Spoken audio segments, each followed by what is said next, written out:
Hey athletes, I love this next one we're about to talk about. It's called a sled row. You're using your entire body, it's an easy one to load up, but before we attempt this, I need you to go see the video on body weight rows. If you can't execute a row appropriately, man, adding speed, intensity, rushing, your heart rate's up, there's no way you're going to do it safely or the right way. Also, don't let your coach talk you into doing something like this if you haven't done the basics before. If you don't know how to use your legs, if you don't know how to do a row, if you don't know how to do any of that, your coach shouldn't make you do this. It happens a lot. I work with a lot of coaches. Man, some of them need to be taught a lesson. All right, the sled row. Let's check it out. Boom. And boom. Huge, explosive, total body. Talk about compound and complex a little bit. So, let's review. What are we trying to work here? Everything. Everything but your pushing muscles, okay? So let's check this out.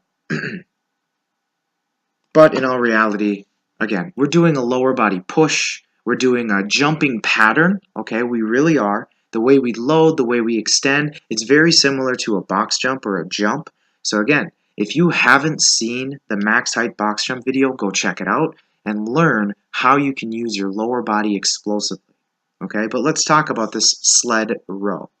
So, you can see already, my arms are perfectly straight. Okay, I don't want my arms to bend until my lower body has done the work. Think of this like a kettlebell swing. My legs do most of the work, and then my arms just follow through. For the first part of this, that's how we want to think of it. Our arms are the final mover. Our rowing pattern really only gets that sled to move maybe a foot. Our legs do the other 100 feet of motion. So again, arms are straight. Neutral spine, always. We're loading our hips, we're bending our knees, again, getting into that jumping fashion. So once again, I load, load, load, load. Now, notice, I have my quads on for the most part, right? My quads are on, I'm getting down. My shins are a little vertical, but that's because purposefully I want my butt to do a hell of a lot of this work. Because I'm not trying to make that sled go towards the top of the bubble here, I want that sled to come this way, okay?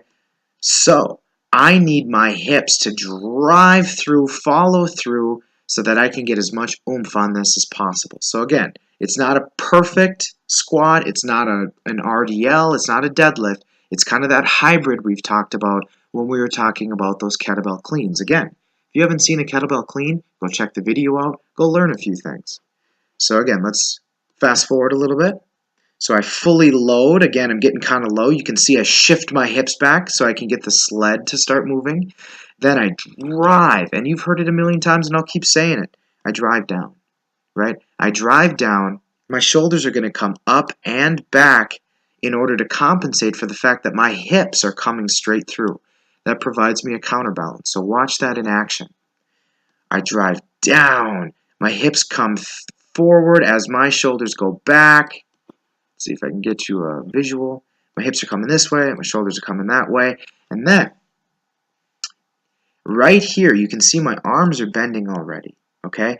I'm trying to get my knees, my hips, my shoulders, and my pull to all happen right at the apex of this motion, and that's about to happen here. So again, let's see if I can go really, really slow. Boom, boom, the row is coming, my hips are coming, and I extend all the way through. Now, I got that sled to move the full length of that sled, and it even skipped a little bit on the ground, okay? But notice at the top, for the most part, my arms came straight back, just like a row. My neck isn't doing it. My shoulders are off. It's all in my mid to upper back, okay? Let's see it one more time in full speed. Boom.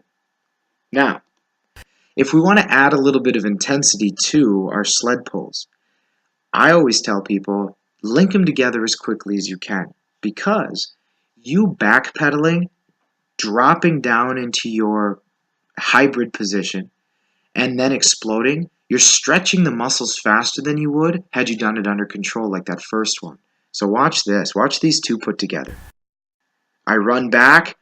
Boom! You can see that that sled traveled way further on this second pull. So I run back, I load, it's a little off camera, but I'm doing the same thing. I just go through it way faster, which generates way more power, and I actually have to kind of run out of the way. Thankfully it was off camera because I looked like a dork. But by doing two really fast and running backward and getting a little spring in my step when I drop and go, I get way more power on it. Okay? So if you're looking to add a little more intensity, again, you don't always have to add weight. Look at this thing. It's unloaded. The sled maybe weighs 60 pounds. You don't always have to load weight to get a good workout. Again, we want to make sure that your form is solid so that we can make you a better athlete and more explosive. Here are a few faults. Man, I'm going to go slow so you can really watch this. So as I show you this fault, look at what's happening. This happens a lot. First off, I tried to move the sled without using my legs, okay? You know what? That's totally fine. In some cases, you can do that. If you're trying to teach an athlete to keep their lower body still, which is a great core exercise, try to stay still and execute a proper row, great. Then you can have them backpedal, get set, row without moving their legs. Hey, that's totally fine. That's acceptable. But not when we're trying to be explosive, right? When we're trying to be explosive, we need to use our whole body. We need our legs driving down, our shoulders driving up and back so that we can get the best row. Now, what else do you notice?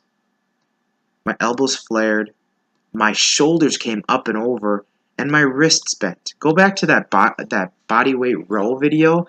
You'll instantly know this is totally wrong. I'm using my chest, I'm using the fronts of my shoulders, and again, I'm putting my shoulder in a really bad position for this. That's not what I'm looking for. So, we want to keep those wrists straight and pull back with our elbows. Again, here's the fault. Boom. Okay? Again, my favorite cue is pull with your elbows, right?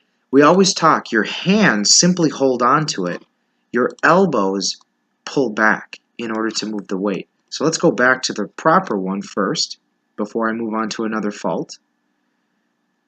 So again, as I extend, my wrists stay straight. I'm not thinking with my hands, I'm thinking with my elbows, as if I'm pulling back through my elbow, and again, in doing so, I execute a proper row. Okay? Now, a fault. So, let's say, and sometimes this is hard to watch, so I'll show you it in full speed, and then I'll rewind it so you can see it. Watch this.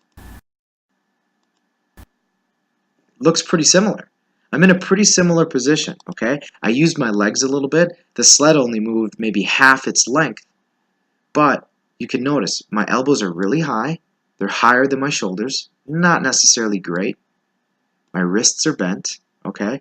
And if you could see my shoulders, they're actually rounded forward a little bit. Again, I just put a little extra oomph using my legs, barely, okay? Really what I did was what a lot of coaches say is stand up, then pull back, okay? Where remember, we want you to drive your legs down as hard as you possibly can and then pull back with your elbows, because you pushing down will cause your body to come up. Again, we want active movement. Just standing up, that's not what we're looking for. And again, you can tell here, we didn't get a whole lot of power. Right? We didn't get a whole lot of power. And we sacrificed our shoulders. So when you're doing sled rows, make sure, first of all, you know how to row. Make sure you know how to jump. And make sure you do your row like this.